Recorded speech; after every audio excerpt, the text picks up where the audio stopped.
It's 29 days until the presidential and parliamentary elections here in Ghana. Hello and welcome to Election Brief with me, Emefa Akosia Adeti. Election Headquarters is brought to you by Potential Real Estate, your trusted partner in real estate. Petrosol Platinum Energy, energizing dreams. The Chartered Institute of Management Accountants and the American Institute of Certified Public Accountants, together as the Association of International Certified Professional Accountants, German Ozone Medical Alternative Therapy, Dental, Wellness and Beauty, Chobox Technologies, a convenient service, and Youth Bridge Foundation, bridging the gap for positive youth development. We're live on DSTV channel 41, GoTV channel 125, all social media handles, and around the world on myjoyonline.com. Please stay tuned.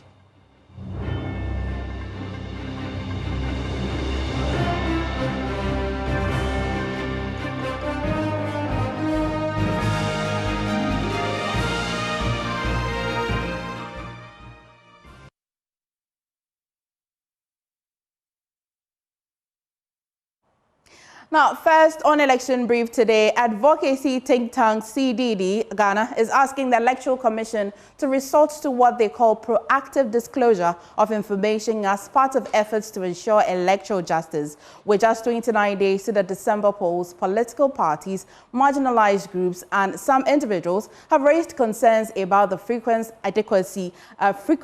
adequacy, and means of information disseminated by the EC.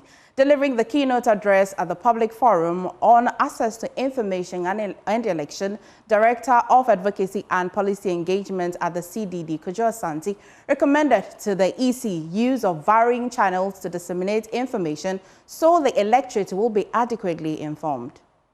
To start, first of all, with the EC website. I really wish there could be more that we can put on the EC website. It's going to become the focus of attention regardless because of election activities. And election day, of course, because of results.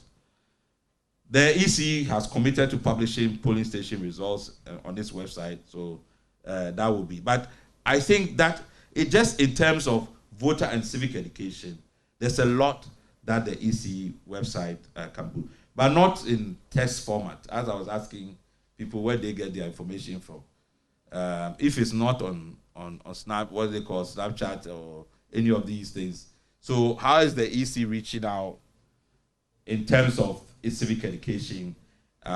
Because the statistics I just gave, if over 10 million of voters, I want you to use voter education. voter education in particular.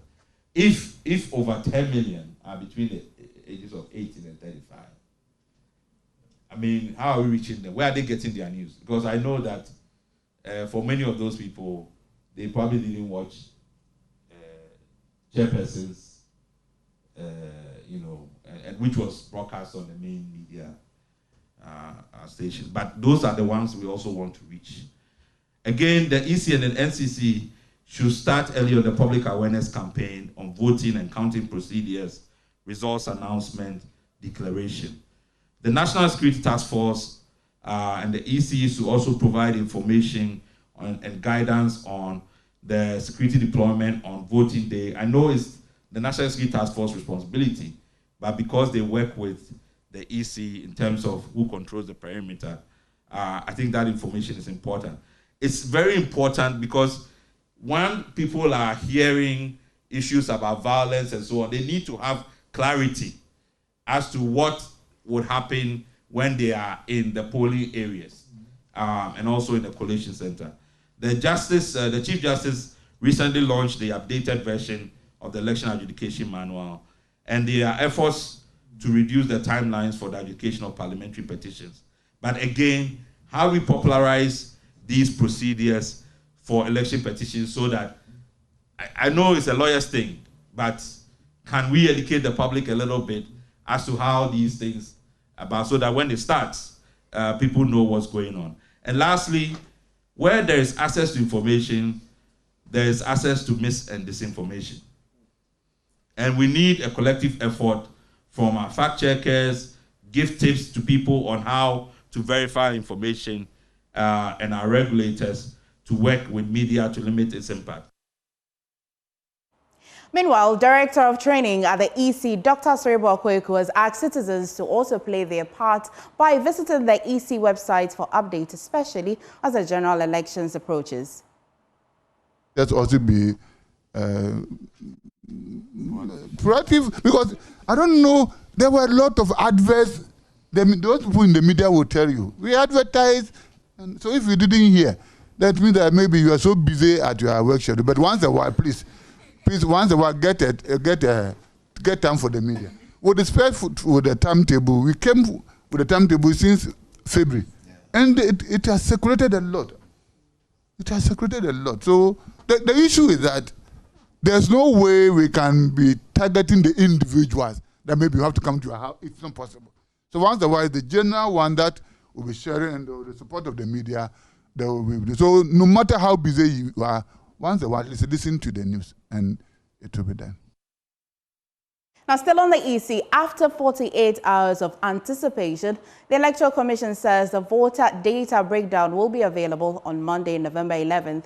The delay stirred frustration among political parties who had been pressing for transparency since Wednesday's release of the final voter register. The Electoral Commission explains that its final audit is complete and will provide the voter statistics to the party on Monday. Dr. Bossman Asare is the Deputy EC Commissioner in charge of corporate services. We have given to the parties contains everything they need, including the total number of registered voters nationally, total number of registered voters per each region, per each polling station, per each constituency. So the onus is on the political parties. And remember, we shouldn't forget that in 2020, we gave the register to the political parties. We didn't give them any summary. In 2023, during the district level elections, we gave the register to the political parties. We didn't give them any summaries. Normally, when we talk about summaries at the regional, at the national level, it's something we give to the people of Ghana. So for the political parties, the document we have given to them, the drive we have given to them, contains all the necessary information in terms of the total number of registered voters and all the other indicators. Well, you may be speaking directly to the various political parties, but as we speak also, the ordinary person would want to know, when are we going to know, when are we going to know how many total registered voters we have on our own? The Commission is working around the clock. As I said, we know we want to add the regional data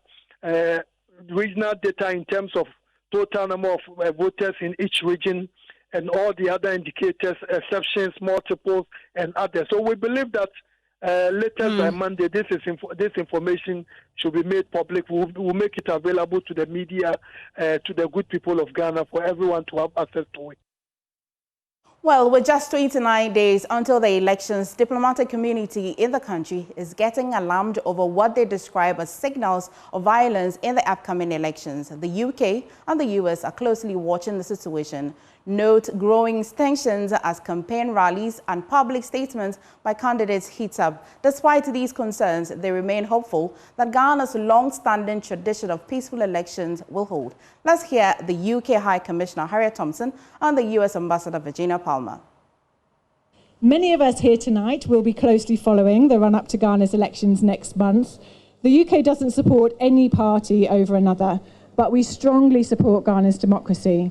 Like Ghanaians, we want to see this country continue to be the most stable and successful democracy in the region.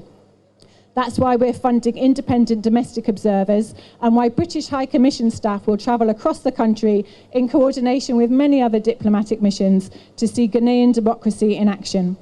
Unfortunately, my colleagues and I are frequently told by a range of people that they fear Ghana's 2024 elections will be less peaceful than previous elections. That's worrying for everyone, because an election that's not peaceful would be incredibly damaging for Ghana, as well as dangerous, of course, for those directly involved. But the good thing is that politicians and others in influential positions, many of you are here this evening, can prevent this from happening. They can use and are using their voices as leaders to send clear messages that a successful election is a peaceful one. So I urge all of you with influence to do all you can to ensure that Ghana has credible, transparent, inclusive and peaceful elections, to make sure that Ghanaians continue their proud tradition of democracy. The UK cares so deeply about Ghana's democracy and future success because of the democratic values that we share. We know that economy and security of both our countries will be enhanced if we work closely together. And we know that a strong and enduring bilateral partnership that both learns from the past and looks to the future can improve the lives of people in both of our countries.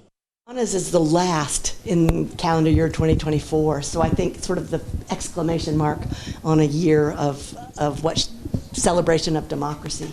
I think Ghana's democracy is the most important thing, and we've had some interesting conversations with Ghanaian officials about the need to have a democracy dividend even in established democracies, so that, for example, the countries of the Central Sahel look and say, wow, because Ghana is democratic and stable, they are prospering.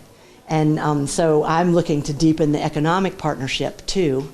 And I know there are lots of American companies and development finance institutions that are looking at greater investment in Ghana and partnership in Ghana. Ghana is the 4th country in Africa, I think, where we've announced it. We also have instituted that policy in Europe and Latin America. It's not directed at the government of Ghana or at particular political parties, but we can not just refuse visas, but revoke visas for people who undermine or interfere with Ghana's democratic process. I think it's a very useful tool to have. I hope I don't have to use it. I hope it will deter bad behavior and hate speech. And I hope that I'll call again for early signing of the Peace Pact. I'll call on political leaders to come down hard on other candidates in races down the ticket, or even people just raising a ruckus in constituencies across the nation for coming out and saying that's not the kind of election we want to have. I saw a great poster. I went to see the Northern Regional Minister, or the Regional Minister for Northern Region, and he had a sign, big sign on the front door that said, "Don't insult your political opponents," which I thought, well, that sums it up, and that's a good message. So it's a tool we have available. You'll see more of it around the world. Ghana's not singled out, nor is the government of Ghana or any political party, but we are not afraid to use it if there are any parties, any people or parties that that undermine your democracy. So I hope that you will regard it as a useful tool. Meanwhile, the UN Secretary General's Special Representative for the West Africa and the Sahel, Leonardo Santos Simel, is appealing to political actors to be peaceful and urge their followers to do so. For the signing of this Peace Pact is an important document because it's a message for society that the main political parties or candidates, they are committed to peace and the stability of the country. So if you don't accept to sign, maybe this can open the door for misinterpretation. Are you saying that you don't want, you are not committed to peace? So, but I think the discussions which are underway, they will lead eventually both parties to say that, okay, now the conditions are met for the signing of and I'm hopefully that this will happen. You're confident it will happen?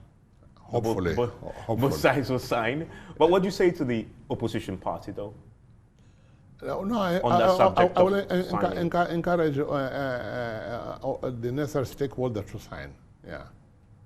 Because it's an important so far they're the only stakeholder that has said publicly, categorically, through their national chairman, that they won't sign. What do you say to them? Well, they said that they will not sign because they were not happy with certain aspects. So if these aspects where they mentioned are addressed, I think they will sign. Now joining us on the telephone now for more on this is Professor Kwesi Enin, and he is the Director, Faculty of Academic Affairs and Research at the Kofi Annan International Peacekeeping Training Center. Now, Prof, many thanks for joining us and good afternoon. Now, what is your initial reaction concerning the concerns being expressed by the diplomatic community? Well, I'm no more the director. I've resigned more than a year ago, and I've made it clear to your producer. So I'm quite upset that you are giving me a title that I don't have.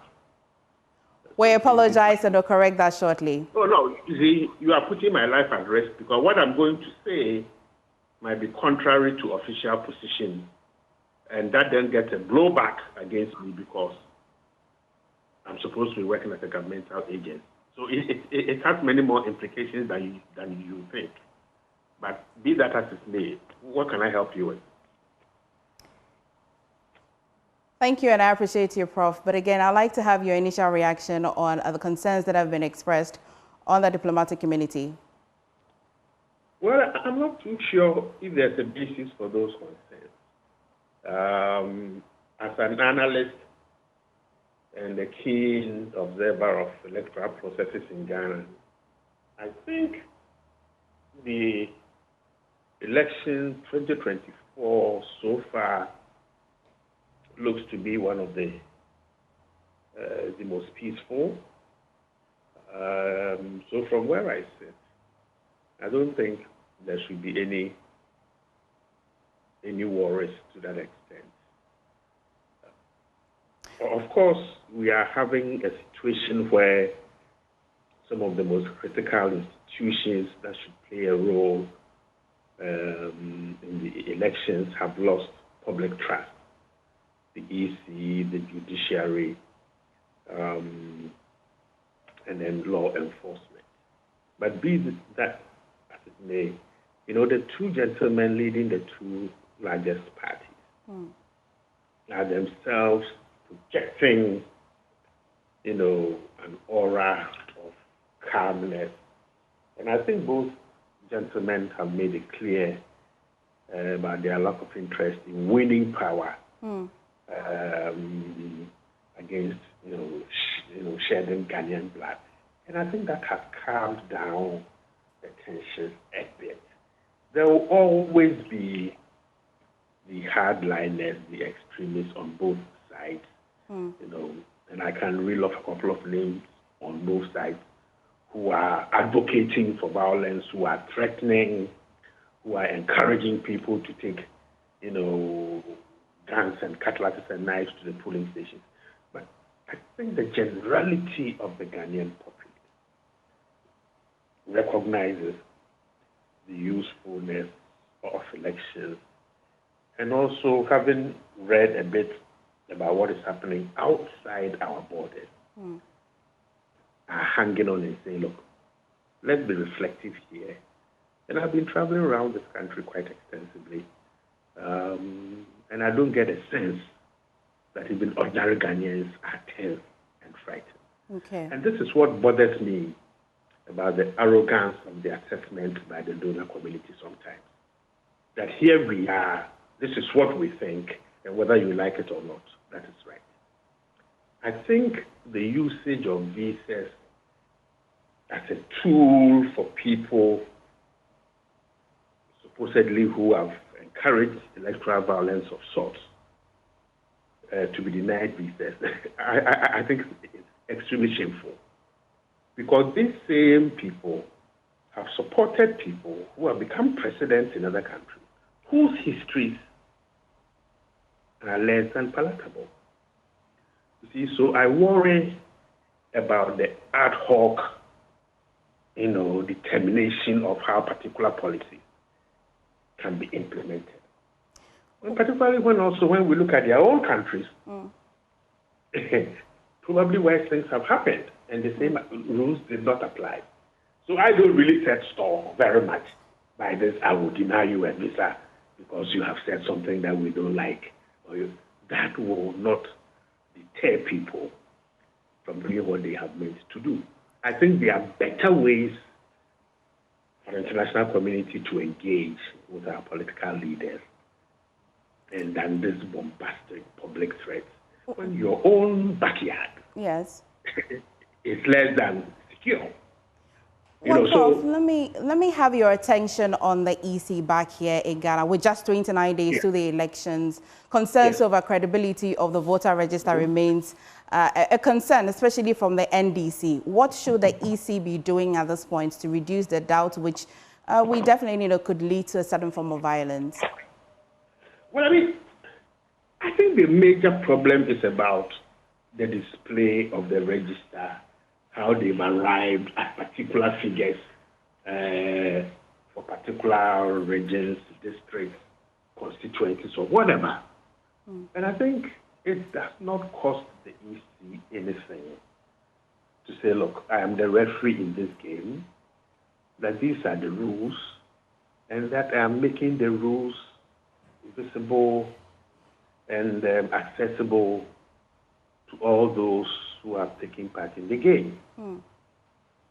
But not only that, the EC also has a problem with sometimes making false statements, giving false figures, and then coming back to correct itself. Mistakes are acceptable to a certain limit.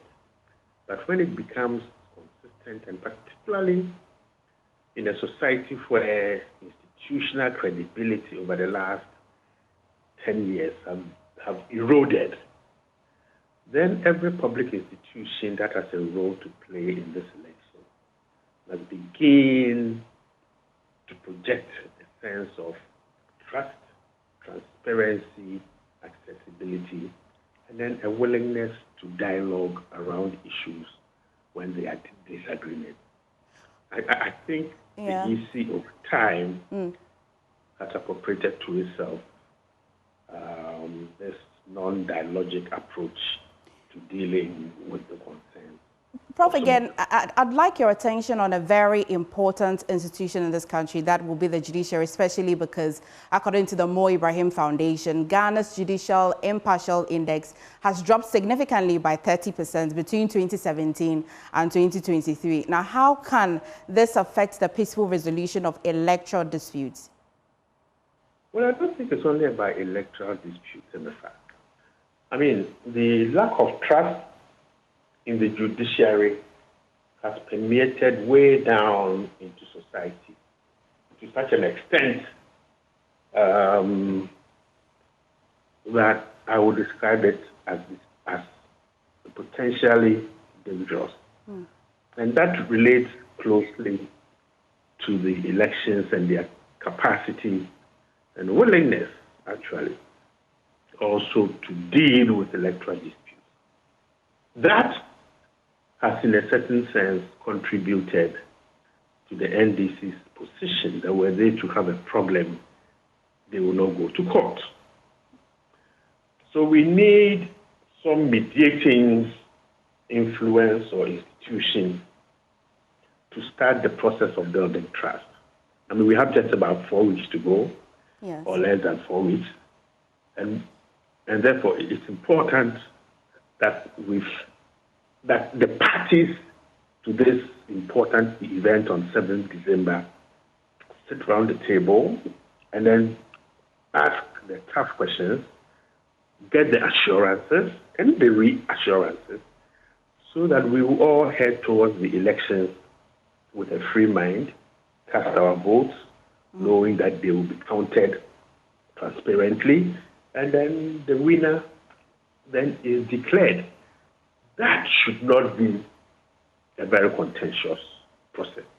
But immediately the mistrust is there, the suspicions are there, then even routine technical mistakes are then perceived to be deliberate.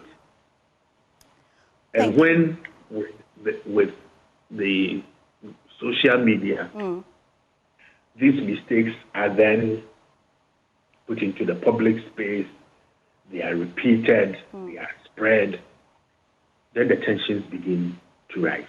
So I think it's important. I don't know who can do this, the Council of State, the Peace Council, or the National House of Chiefs, I don't know.